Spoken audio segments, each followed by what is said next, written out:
Good morning বন্ধুরা। সকালবেলা উঠে, ভোরের বেলা, সকালবেলা ঠিক নয়, উঠে চলে এসেছি ছাদ বাগানে। এবার দেখুন, আমি হাতে একটা এই যে কুমড়োর পুরুষ ফুল নিয়ে নিয়েছি। কেন নিয়েছি সেটা আপনাদেরকে দেখাচ্ছি।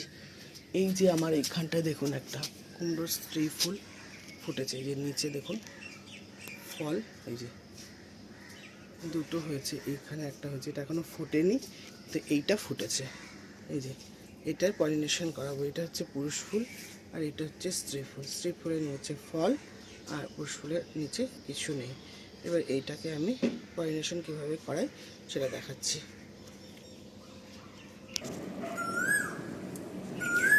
পুরুষ ফুলের চারিদিকের যে ফুলের যে অংশটা, পাপড়িটা, ওটা আমি ফেলে দিয়ে পুংদণ্ডটা বার করে নিয়েছি। এইবারে এই যে ফুলের যে অংশটা, এই যে এটা ফেলে দিচ্ছি।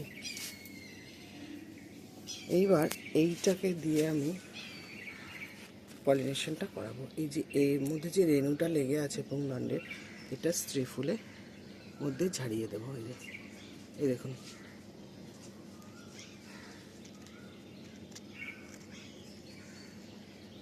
এটা হচ্ছে হ্যান্ড পলিনেশন।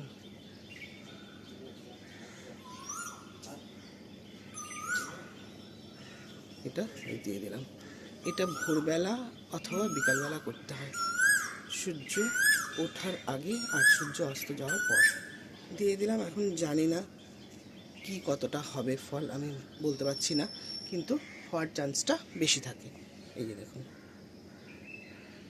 দেখা যাক কি হয়। ওটা রেখেই দিলাম ওর মধ্যে, কারণ রেণুগুলো যদি থাকে পড়বে। আমি তো করে দিয়েছি হ্যান্ড পলিনেশন, তাও এটা থাক এর মধ্যে, রেখে দিলাম। হ্যান্ড পলিনেশন না করালেও পশু পাখির দ্বারাও পলিনেশন হয়। একটা জিনিস দেখাই আপনাদের। এই দেখুন, ধুবুল গাছের ফুলগুলো সুন্দরভাবে লাগছে, কত সুন্দর লাগছে। এই দেখুন ধুবুল ধরেছে, এই যে এটা স্ত্রী ফুল। এই যে ফল নিচে, আরও ওই দিকে একটা স্ত্রী ফুল হয়ে গেছে। এই যে কাছে যেতে হবে, দেখতে অত ভালো দেখা যাচ্ছে না, দেখাচ্ছি। এটা বেশ বড়। এই যে বন্ধুরা, এটা দেখুন কত বড়। এটা আমি নিচের দিকে নামিয়ে দিলাম। এই যে স্ত্রী ফুল,